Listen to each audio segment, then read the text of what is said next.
Nathan Cole walked down the ramp of his ship, the soles of his boots crunching against the alien terrain. The ground shimmered like polished glass, reflecting faint streaks of blue light from the towering, vine-covered trees above. The planet's air was thick with humidity, tinged with a metallic aroma that prickled at his senses. He scanned his surroundings, his pulse quickened by the eerie beauty of the bioluminescent flora, their glow pulsing like the heartbeat of a living world. The explorer knelt to inspect a strange plant sprouting near his feet. Its petals were translucent, shifting in color from green to amber as he gently brushed his glove against them. He reached for a specimen bag, thinking how the botanist back at headquarters would salivate over such a find, when a faint rustling caught his attention. He froze, hand hovering midair, his trained instincts kicking in. It wasn't the wind. Nathan straightened slowly, scanning the dense jungle with a practiced eye. His ship's light painted the undergrowth in sharp relief, but shadows danced and twisted, defying clarity. He tightened his grip on the pulse rifle slung across his chest. "Who's there?" His voice cut through the humid air, rough and commanding. For a moment, only silence answered him, stretching thin and taut like a wire ready to snap. Then, from behind a cluster of luminous vines, a figure stepped forward. Nathan's breath hitched. His grip on the rifle faltered. The creature or woman stood tall and regal, her green skin shimmering faintly as if she had absorbed the planet's light into her very being. Her long limbs moved with an unnatural grace, and the vines seemed to part for her, as though she commanded them. Her hair cascaded in luminous strands, each one alive with a faint emerald glow. But it was her eyes that held Nathan captive, large, golden, and unblinking, brimming with an intensity that was both otherworldly and deeply human. Nathan raised his weapon, forcing himself to focus. "Stay where you are," he ordered, his voice steady, despite the rush of adrenaline coursing through him. "Identify yourself." The woman lifted her hands in a slow, deliberate gesture of surrender. Her voice, when it came, resonated in the air like the hum of an ancient song. "I mean no harm." Her words were precise, yet her accent carried an unplaceable lilting quality. She took a step forward, and Nathan instinctively stepped back. "That's close enough," he snapped.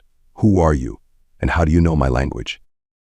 "My name is Saraya," she said, her tone calm yet weighted with urgency. "I have been searching for you, Nathan Cole." The sound of his name from her lips sent a chill down his spine. His grip on the rifle tightened. "How do you know who I am?" Saraya hesitated, her gaze dropping briefly to the ground before returning to him with an intensity that made him feel exposed. "Because you are the only one who can help me." Nathan let out a derisive laugh, though it lacked conviction. "Help you with what? And why me?" The glow in her golden eyes softened, though her posture remained resolute. "My people are dying," she said quietly. "We have lost the ability to reproduce. If we do not find a way to save ourselves, we will cease to exist within a generation." Nathan narrowed his eyes, his mind racing. "And you think I can do something about that?" "You can," she said, stepping closer despite his warning. Her luminous hair swayed like liquid light. "Your kind is genetically compatible with mine. We have searched across the stars, but you, Nathan, are uniquely suited for this task. I have come to you because you are our last hope." He stared at her, trying to gauge her sincerity, but her alien features made it impossible to read her expressions. "You're asking me to trust you based on nothing but your word.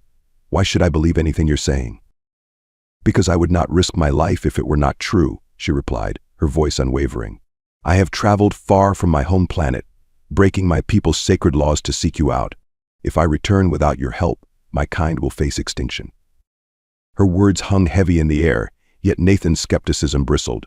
"What makes me so special? You're saying out of every human out there, I'm the only one you've picked." "You are a perfect match," Saraya said simply. "We have studied your kind from afar. Your unique genetic markers align with the traits we require to ensure the survival of my species." Nathan let out a slow breath, his mind spinning with questions. "What happens if I say no?" Saraya's glowing tendrils dimmed slightly, a flicker of despair crossing her alien features. "Then I will return to my people empty-handed. Our extinction will continue, and I will have failed them." Something about her words, the quiet resignation in her voice, unsettled him. For years, Nathan had sought the solitude of space to escape the ghosts of his past. The life he'd left behind was a patchwork of regret and loss, stitched together by the aching guilt of choices he couldn't undo. Saraya's plea, as absurd as it seemed, stirred something in he thought had long since died, a faint ember of purpose. But trust didn't come easily. Not anymore. Nathan lowered the rifle, though he kept it within reach. "If this is some kind of trick, I swear you'll regret it," he said, his voice edged with warning. "Start talking. Tell me everything. Who are you? Where do you come from? And what exactly do you need from me?" Soraya inclined her head slightly, a gesture that seemed almost reverent. "Thank you," she said softly. "You have already given me more hope than I dared to dream." Nathan turned and gestured for her to follow as he strode toward his ship. The glowing jungle seemed to pulse around them, the alien landscape suddenly more alive than it had felt moments before. Despite his growing unease, he couldn't shake the feeling that he had just stepped into something far greater than himself. The weight of the unknown pressed against him, but one thought rose above the rest. Whatever this was, it was only the beginning.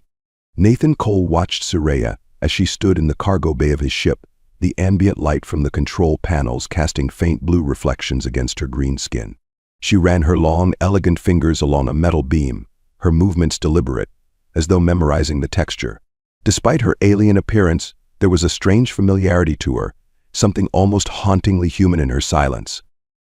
Nathan leaned against the bulkhead, arms crossed, his rifle within arm's reach. "So," he said, breaking the tense quiet, "you're telling me your entire species depends on what? An alien love connection?" Soraya turned, her golden eyes meeting his. They shimmered faintly, but her expression remained calm. "It is not love I seek, Nathan. It is survival." He pushed off the wall, pacing to the other side of the bay. "Survival," he repeated, his tone edged with disbelief.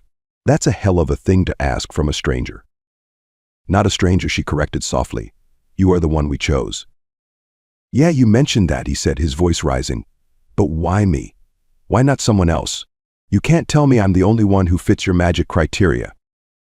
"You misunderstand," Soraya said, her tone unflinching but not unkind. "It is not magic. It is biology. Your DNA contains markers that align with ours in a way no other humans does. You are unique." Nathan stopped pacing, rubbing the back of his neck.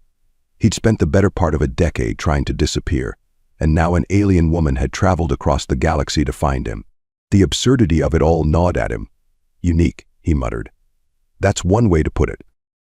Soraya stepped closer, her movements slow but purposeful. "Nathan, I do not wish to burden you with this. I understand the weight of what I ask, but my people have exhausted every option. I have exhausted every option. You are the only chance we have left." Her voice wavered, and for the first time, Nathan saw the cracks in her composure.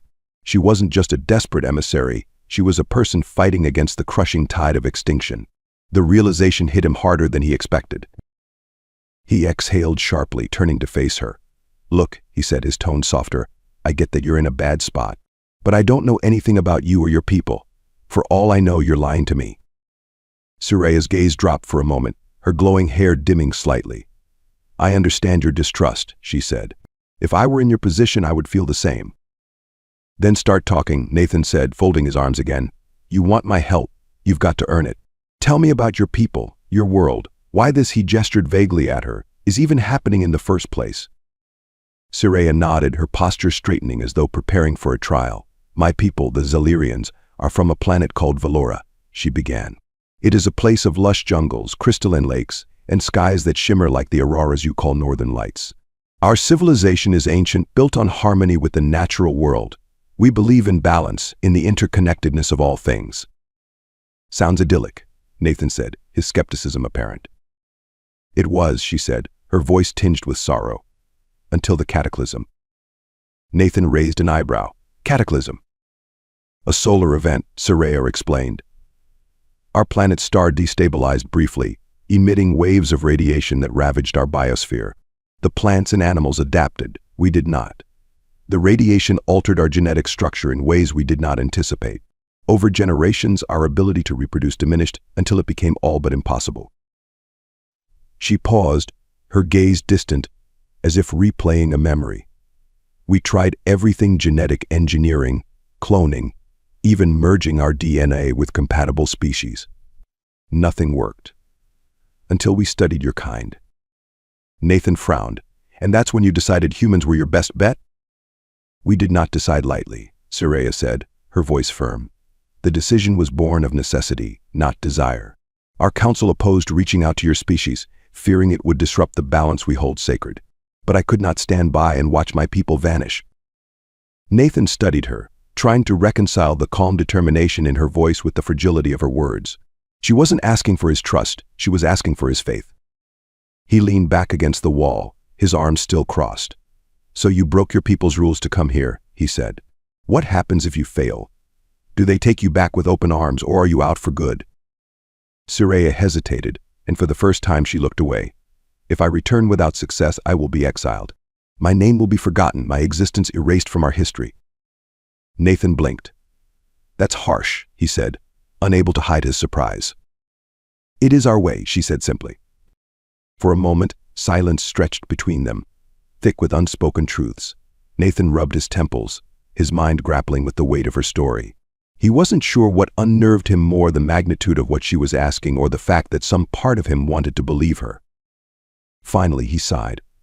All right, he said. Let's say I buy your story. What exactly do you need from me? Soraya met his gaze, her golden eyes steady. I need your willingness, she said, your trust, and, ultimately, your DNA. Right, Nathan said, his sarcasm barely masking his unease. Just another day in the life of a deep space explorer. Soraya tilted her head slightly, her expression unreadable. I know this is difficult for you, but I believe you have the strength to face it. Her words unsettled him in ways he couldn't explain. He wanted to dismiss her as naive or manipulative, but there was something in her tone, a quiet conviction that refused to be ignored.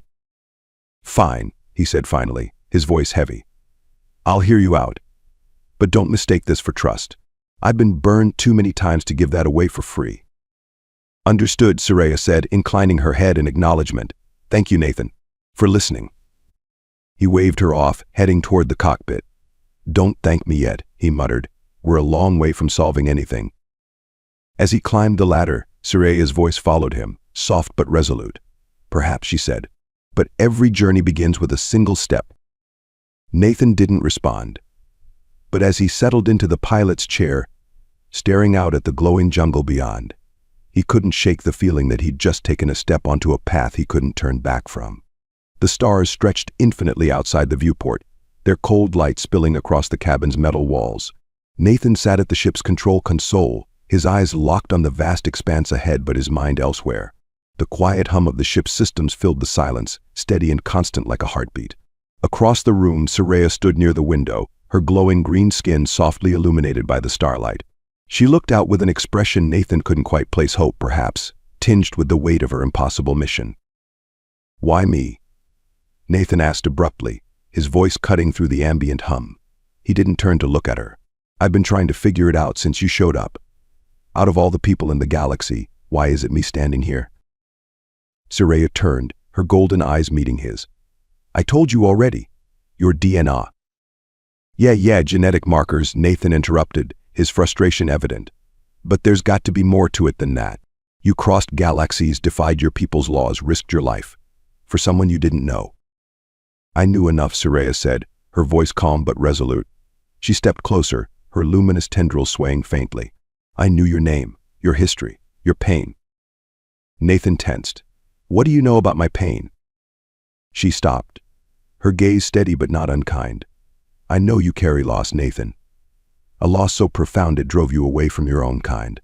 You sought isolation because it was easier than facing what you left behind. His jaw tightened, the truth of her words cutting deeper than he wanted to admit. That doesn't explain why you think I'm the right choice. Soraya tilted her head slightly, as if studying him anew. Because someone who understands loss understands the value of life. You may not see it yet, but I do. Nathan's hands tightened around the edges of the console. He wanted to argue, to push back against her insight, but the words caught in his throat. Instead, he stood and moved toward her, the tension between them thick and unspoken. You're asking for a lot, he said finally, more than you know. I know exactly what I'm asking, Soraya said, her voice soft but firm, and I know what I am offering in return. Nathan frowned. Offering. Soraya extended a hand, palm up, and gestured toward the small cargo bay where she had set up what little she had brought. In the dim light, Nathan noticed an arrangement of crystalline objects, each glowing faintly. They were arranged in a circular pattern, almost ritualistic in their precision. "These are remnants of my world," she said. "They are more than objects. They are pieces of who we are. When we bond, we share more than ourselves. We share the essence of our people, our history, our hopes. I do not take this lightly, Nathan. This is not a transaction. It is a union." Nathan stared at the glowing objects, unease stirring in his chest. "And if I say no?" Soraya's expression didn't falter, though her voice softened. "Then I will honor your decision and seek another path. But know this, if you choose to help, you will not be alone. This is not just about saving my people. It is about building something greater together." Her words hung in the air, their weight pressing against him. Nathan exhaled slowly, rubbing the back of his neck. "You talk about union and sharing and all this meaning, but I'm not sure I believe in any of it." "You don't have to," Soraya said, stepping closer. "Belief is not required, only trust." Nathan let out a dry laugh. "Trust? That's a big ask from someone I met yesterday." "Perhaps," she said, her gaze unwavering, "but trust begins somewhere, does it not?" He didn't answer. Instead, he moved toward the cargo bay, his curiosity pulling him closer to the circle of glowing objects. He crouched down, studying them. The light emanating from the crystals shifted as he approached, their hues deepening to richer shades of green and gold. They weren't just glowing, they were alive, pulsating faintly like living organisms. "What are these?" he asked, his tone softer. "They are called Selivar," Soraya said. "They are the living memory of my people. When we bond, the Selivar connect us, allowing our thoughts, emotions, and essence to flow freely." Nathan looked up at her, his brow furrowed. "You're talking about telepathy." "In a sense," she said. "But it is more than that. It is understanding, intimacy, a shared existence." The idea unsettled him, yet he couldn't deny the intrigue it sparked. "So what happens if I touch one?" Soraya knelt beside him, her glowing skin casting a faint halo around them. "It will show you a fragment of my world, my life, and if you allow it, it will show me yours." Nathan hesitated, his hand hovering over the nearest Selivar. It pulsed faintly, as though responding to his presence. He glanced at Soraya, who nodded, her expression calm but expectant. Swallowing his apprehension, Nathan placed his hand on the crystal. A surge of warmth shot through his fingers, traveling up his arm and spreading through his chest. His vision blurred, the walls of the ship dissolving into a kaleidoscope of colors and images. He saw a lush jungle, its canopy alive with shimmering lights. Rivers of liquid silver carved through the landscape, reflecting skies of vibrant green. Then, flashes of faces: Soraya as a child, her laughter bright and melodic, elders with wise, sorrowful eyes, and a city of crystalline towers glowing like a beacon against the night. The images shifted, and suddenly he was back in his own memories. The faces of his family appeared: his wife, her warm smile lighting up the room, his daughter, her tiny hand wrapped around his finger. Then came the fire, the screaming, the crushing guilt that had driven him into the emptiness of space. The visions faded, and Nathan found himself back in the ship, his hand still on the crystal. His breathing came in ragged gasps, and his hands trembled. He looked at Soraya, who watched him with quiet understanding. "I told you," she said gently. "This is not just about me. It is about us." Nathan stood, his mind a whirlwind of emotions. For the first time in years, the weight he carried felt lighter, though he wasn't sure why. "All right," he said finally, his voice steady. "I'm in. But if you're lying about any of this—" "I am not," Soraya interrupted, her voice unwavering. "You have my word." Nathan nodded, though his trust was fragile. He wasn't sure where this path would lead. But for the first time in a long time, he felt something he thought he'd lost hope. Nathan paced the narrow confines of the medical bay, his steps heavy against the metallic floor. The ship's artificial lighting cast a stark glow over everything, amplifying the tension that hung thick in the air. On the cot, Soraya lay still, her luminous green skin now marred by faint streaks of amber that seemed to crawl like ivy over her arms and face. Her breathing was steady but shallow, each exhale sounding strained. Nathan stopped and turned to the console, staring at the biometric data that refused to stabilize. "Damn it," he muttered under his breath. "This isn't normal. None of this is normal." The console beeped sharply, flashing a new wave of erratic readings. Her heart rate spiked again, and Nathan clenched his fists, his frustration mounting. He had dealt with injuries, even biological anomalies, during his time as an explorer, but this was something entirely different. "I can hear you thinking," Nathan. Soraya's voice came softly, breaking the silence. She opened her golden eyes, their glow faint but present, and managed a small smile. "You're not very good at hiding your frustration." Nathan turned, his face a mixture of relief and irritation. "You're awake," he said, his tone sharp. "Good. Maybe now you can tell me what the hell is happening to you." Soraya pushed herself up on the cot, her movements slow and deliberate, as if every motion required immense effort. "It's the child," she said simply, her voice calm despite the gravity of her words. Nathan blinked, caught off guard. "The child? It's not even fully formed yet. How could it?" "Because it is not human," Soraya interrupted, her tone patient but firm. "And it is not entirely Xelerian either. It is something new, Nathan, something neither of us fully understands." He ran a hand through his hair, exhaling sharply. "That's supposed to make me feel better. Your body's fighting itself, Soraya. If we don't figure this out, you're—" "I am not dying," she said firmly, her voice cutting through his panic. "This is adaptation. My body is changing to accommodate the life growing inside me. It is a natural process." Nathan shook his head, his skepticism plain. "This doesn't look natural to me." "Those amber patches, what are they? And why is your heart rate all over the place?" Soraya's gaze softened, her golden eyes meeting his with a quiet intensity. "The amber is a sign of the child's influence. It is changing me, yes, but not harming me. My body is learning to sustain something entirely new. It is a union, Nathan, a blending of our worlds." Nathan stared at her, the weight of her words pressing against him like an invisible force. "A blending," he repeated, his tone heavy with doubt. "You say that like it's a good thing, but what if it's not? What if your body can't handle it?" Soraya tilted her head slightly, her tendrils of luminous hair shifting like liquid light. "Then we will face that when it comes. But I do not believe this child is a mistake. It is a bridge, Nathan. A way forward for both our peoples."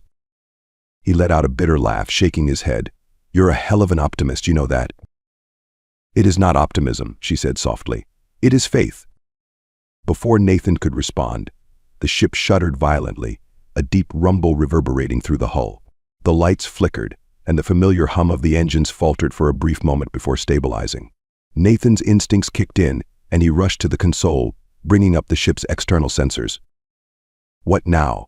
he muttered, his fingers flying over the controls. The display flickered to life, revealing a sleek, black vessel closing in fast. Its angular design and sharp edges gave it a predatory appearance, like a bird of prey in the dark void of space. "Hostile ship approaching," the computer announced in a monotone voice. "Unknown origin. Distance, 10,000 kilometers." Nathan cursed under his breath and turned to Soraya. "Friends of yours." Her expression darkened, and she shook her head. "No, that is not Xelerian." The enemy ship fired without warning, a bright pulse of energy streaking through the void and slamming into Nathan's vessel. The impact sent a violent jolt through the cabin, throwing Nathan off balance. He grabbed the edge of the console to steady himself, his heart racing. "Shields are holding," he muttered, quickly rerouting power to the defensive systems. "But not for long if they keep that up." "They know about the child," Soraya said, her voice calm despite the chaos around them. She stood, her movements slow but deliberate, as if summoning every ounce of strength she had left. "They are here to stop us." Nathan shot her a sharp look. "Stop us? What the hell are you talking about?" "They fear what this child represents," she said, her golden eyes narrowing. "A merging of two species. A future they cannot control." The ship shuddered again as another blast struck the shields. Nathan gritted his teeth and activated the thrusters, sending the vessel into a sharp dive to evade the next attack. The console lit up with damage reports, each one worse than the last. "We can't outrun them," he said grimly. "Not in this state." Soraya stepped forward, her glowing tendrils brightening. "Then let me help." "What are you talking about?" he asked, his voice laced with frustration. "How can you help against a warship?" She placed her hands against the bulkhead, her luminous skin pulsing faintly. "Xelerian energy can interface with technology. I can amplify the ship's defenses, but it will cost me." "That's not happening," Nathan said sharply. "You're already on the edge. If I do nothing, we die, she interrupted, her voice firm. Nathan, trust me. He hesitated, the weight of the moment pressing down on him. Finally, he nodded. Do it. Soraya closed her eyes, her tendrils spreading outward and glowing brighter with each passing second. The ship seemed to respond, the hum of the engines growing louder, the shields brightening with a surge of energy. Nathan watched in awe as the ship's system stabilized, the defensive grid growing stronger. Taking advantage of the moment, Nathan fired a barrage of countermeasures, the projectiles slamming into the enemy vessel's engines. The hostile ship veered off course, trailing smoke and sparks. Nathan didn't wait for them to recover. He activated the warp drive, the stars outside stretching into long streaks of light as the ship surged into hyperspace. The cabin fell silent, save for the steady hum of the engines. Nathan turned to Soraya, who had collapsed against the bulkhead, her glow flickering like a dying flame. He rushed to her side, his heart pounding. Soraya, he said, shaking her gently, stay with me. She opened her eyes slowly, a faint smile playing on her lips. The child, she whispered, her voice weak but steady. It's strong, stronger than I expected. Nathan exhaled sharply, relief and frustration mixing in equal measure.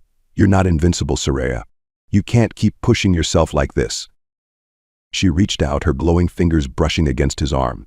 Neither can you. Her words lingered, a quiet reminder of their shared vulnerability. Nathan lifted her carefully and placed her back on the cot, his mind racing with questions. Who were their attackers? How had they known about the child? And what did it mean for the future? As he sat beside her, watching her fragile but steady breathing, one thought stood out above the rest. Whatever this was, it was only the beginning. The tranquil stars outside the viewport belied the storm brewing within Nathan's ship. He leaned over the central console, scanning the comms panel as a dozen alerts flashed in sequence. Each represented a message from human and alien factions alike, and the tone of most was far from welcoming. Unauthorized hybridization. Violation of galactic protocols. Immediate surrender demanded. Nathan grimaced and slammed his hand on the console, silencing the cacophony. He turned to Soraya, who stood in the corner, her glowing green skin faintly dimmed by exhaustion. Despite her apparent weariness, her posture was resolute, her golden eyes fixed on him. They're treating us like fugitives, Nathan said. No, worse, like threats. We are both, Soraya replied calmly, but not in the way they fear. Nathan threw his hands in the air. That's easy for you to say. You're not the one with a target painted on your back by half the galaxy. Hell, I didn't even know hybridization protocols were a thing until 10 minutes ago. You agreed to this, Nathan, Soraya said, her tone unyielding. You knew there would be consequences. I didn't agree to becoming galactic enemy number 1, he snapped. They're calling us a breach of natural order, Soraya. What does that even mean? She stepped closer, her luminous tendrils faintly pulsing with each word. It means they fear what they cannot control. My people, your people, the powers that govern the galaxy, all of them thrive on maintaining their worlds exactly as they are. Change terrifies them. Nathan exhaled sharply, dragging a hand through his hair. Terrifies them enough to kill us. Because that's where this is headed if we don't figure something out. Before Soraya could respond, the ship's proximity alarm blared. Nathan rushed to the console and activated the sensors. A cluster of ships appeared on the screen, their formation tight and purposeful. Great, he muttered. We've got company again. Soraya peered over his shoulder, her expression unreadable. Are they human or Zalirian? Nathan analyzed the readings, his fingers flying over the console. Neither. They're mercenaries. And if they found us this fast, someone hired them. Her gaze hardened. Then we cannot reason with them. No kidding, Nathan said. He activated the defensive systems and prepared for evasive maneuvers. They're not here to talk. The lead ship fired first, a barrage of energy bolts lighting up the void. Nathan jerked the controls, sending his ship into a sharp roll that narrowly avoided the attack. The cabin shuddered as a secondary blast grazed their shields, and warning lights flared across the console. Shields down to 60%, the computer intoned. Recommend immediate action. No kidding, Nathan muttered, gritting his teeth. He launched countermeasures, filling the space behind them with flares and debris. The pursuing ship scattered momentarily, but it wouldn't buy them much time. Soraya stepped forward, placing her hands on the bulkhead. Her tendrils glowed brighter, and Nathan felt the ship's systems respond with a sudden surge of energy. "What are you doing?" he demanded, keeping his eyes on the navigation display. "Enhancing the shield," she said, her voice strained, "but it will not hold indefinitely." "Neither will you," Nathan shot back. "Stop pushing yourself like this." Her gaze met his, firm and unwavering. "I will do what I must. For the child. For us." Before Nathan could argue further, another ship appeared on the sensors. Its massive silhouette eclipsed the smaller vessels chasing them, its dark hull bristling with weapons. But instead of joining the attack, it broadcast a message. "This is Commander Delcarn of the Independent Neutral Coalition. Cease fire immediately or face retaliation." Nathan blinked, momentarily stunned. Neutral Coalition? What the hell are they doing here? The mercenaries hesitated, their formation faltering. Delcarn's ship emitted a warning pulse, a silent but unmistakable show of force. One by one, the smaller ships turned and retreated, vanishing into the void. Nathan let out a breath he hadn't realized he was holding. That's unexpected. Cyraya's glow dimmed as she slumped against the bulkhead. Nathan rushed to her side, steadying her before turning back to the console. "All right, Delcarn, let's hear it." A holographic figure appeared on the console, a stern-faced man with silver-streaked hair and piercing eyes. His uniform bore no allegiance to any known faction, but his demeanor exuded authority. "Nathan Cole," Delcarn said, his voice gravelly but measured. "You're not an easy man to find." "Didn't realize I was on your radar," Nathan replied, his tone wary. "You are now," Delcarn said. His gaze shifted to Cyraya, who had straightened, her luminous tendrils faintly pulsing. "And I assume this is your companion." "I am Cyraya," she said, her voice steady. "And you are?" "Someone with an interest in preserving balance," Delcarn replied. "Your actions have drawn considerable attention, some of it unwanted. My coalition exists to prevent the galaxy's powers from overstepping their bounds." "Funny," Nathan said. "You didn't strike me as the peacekeeping type." Delcarn's lips twitched in the faintest hint of a smile. "We don't intervene unless absolutely necessary. But your situation is unique." Nathan crossed his arms, suspicion tightening in his chest. "What's your angle? Why help us?" Delcarn leaned forward, his holographic image flickering slightly. "Because what you represent could either unite or destroy the galaxy. We don't take that lightly." Cyraya stepped forward, her golden eyes narrowing. "And which outcome do you intend to support?" Delcarn held her gaze. "That depends on you. The child you carry is more than a scientific anomaly. It's a political weapon, a symbol of defiance against centuries of carefully maintained order. Everyone from your people to the human factions will fight to control it or destroy it." Nathan felt a cold weight settle in his stomach. "So what's your plan? Lock us up? Hand us over to the highest bidder?" "No," Delcarn said. "My plan is to get you somewhere safe. Somewhere no one can find you until you decide how this story ends." Nathan exchanged a glance with Cyraya.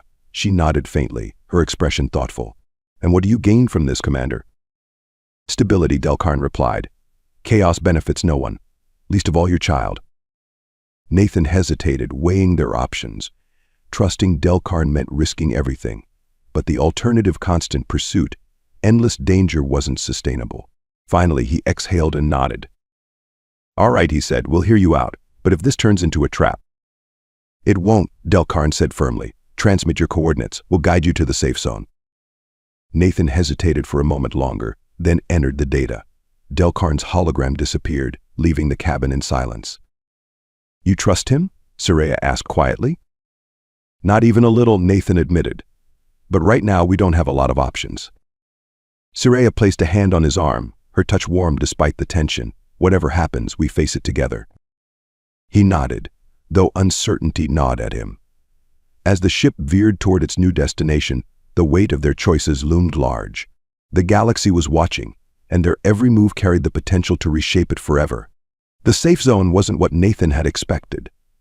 Instead of a hidden bunker or a fortified outpost, Commander Delcarn's coalition had directed them to a remote moon shrouded in thick golden clouds. As the ship descended, the surface came into view, a sprawling expanse of crystalline plains, each shard-like structure catching the light from the system's distant sun. In the center of the expanse stood a domed structure, its translucent walls refracting light like a prism. It shimmered with a strange beauty, both natural and engineered. Nathan brought the ship in for a smooth landing, his knuckles white on the controls. Every instinct screamed at him to stay in the air, to keep moving, but they had no fuel left to outrun their enemies. This was their last refuge. "We're here," he said, his voice tight. "Now let's see if Delcarne's as trustworthy as he claims." Soraya, seated beside him, nodded faintly. Her glowing green skin had grown dimmer in the past few hours, and the amber streaks across her body had deepened, tracing delicate patterns along her arms and neck. She pressed a hand to her abdomen, her golden eyes betraying both pain and determination. "It will happen soon," she said quietly. Nathan swallowed hard, his gaze flicking between her and the dome outside. "How soon?" She met his eyes, her expression resolute. "Before the next cycle ends. The child is ready." The weight of her words hung heavy in the cabin. Nathan unbuckled his harness and stood, motioning for Soraya to follow. "Then we better find out if this place can keep us safe." They exited the ship cautiously. The air outside was warm and thick, carrying a faint metallic tang that Nathan found oddly comforting. Delcarne was already waiting for them near the dome's entrance, flanked by 2 soldiers clad in neutral-colored armor. Unlike most soldiers Nathan had encountered, these 2 kept their weapons holstered, their postures non-threatening. "Welcome to Ether Haven," Delcarne said, his voice even. "You'll be safe here, for now." "For now?" Nathan asked, his tone sharp. Delcarne inclined his head. "The factions hunting you won't stop. They've lost your trail for the moment, but it's only a matter of time before they find us. That's why we must act quickly." Nathan's stomach tightened. "Act quickly? What are you planning, Delcarne?" "Preservation," Delcarne said, his piercing gaze shifting to Soraya. "The birth of this child changes everything. It's not just about survival anymore. It's about what this child represents: hope, unity, revolution. The galaxy will see it as a threat, but we see it as an opportunity." Nathan bristled, stepping protectively in front of Soraya. "She's not some pawn for your political games." "And I wouldn't suggest such a thing," Delcarne said calmly. "But understand this, if you don't take control of the narrative, someone else will. Your enemies will turn the child into a symbol of fear. Your allies will twist it into a weapon. You must decide what it will stand for." Soraya stepped forward, her glowing tendrils framing her face. "We decide," she said firmly. "Not them." Delcarne nodded, a faint smile tugging at the corner of his lips. "Then let us prepare." Inside the dome, the air felt charged, humming faintly with energy. The walls glowed softly, bathing the interior in a warm, golden light. Delcarne led them to a central chamber filled with advanced medical equipment, some of which even Nathan couldn't identify. A team of medics stood ready, their expressions professional but curious. Soraya reclined on a cushioned platform, her movements slow and deliberate. Nathan stood beside her, his hand hovering uncertainly over hers. She noticed and reached out, gripping his hand tightly. "You have done more for me than I could have asked," she said, her voice soft but steady. "Whatever happens now, you are part of this." Nathan swallowed the lump in his throat. "You're not getting rid of me that easily." The medics moved quickly, attaching monitors to Soraya's arms and abdomen. Nathan watched the screens as unfamiliar symbols danced across them, each pulse and spike an indication of the child's progress. He felt helpless, a spectator in a moment far beyond his understanding. Suddenly, the lights in the dome flickered. The hum of the energy field grew louder, more erratic. Delcarne's soldiers exchanged wary glances, their hands drifting toward their weapons. "What's happening?" Nathan demanded. Delcarne frowned, his expression tense. "A surge in the planetary grid. It's not uncommon, but—" Before he could finish, the dome trembled. A deep, resonant sound echoed through the chamber, like a distant thunderclap. Nathan's heart leapt into his throat as the monitors attached to Soraya flared with light. "She's destabilizing," one of the medics said urgently. "The child's energy output is off the charts." Nathan turned to Soraya, panic tightening his chest. "What does that mean? Is she—" "She is fine," Soraya interrupted, her voice strained but calm. "The child is awakening." The air in the chamber grew heavier, charged with an almost electric intensity. Soraya's tendrils glowed brighter than ever, their light illuminating the entire room. The amber patterns across her skin pulsed rhythmically, as though syncing with an unseen heartbeat. Then, with a sudden, blinding flash, the energy in the room coalesced. Nathan shielded his eyes, his pulse racing. When the light dimmed, he turned to see Soraya cradling a small, glowing figure in her arms.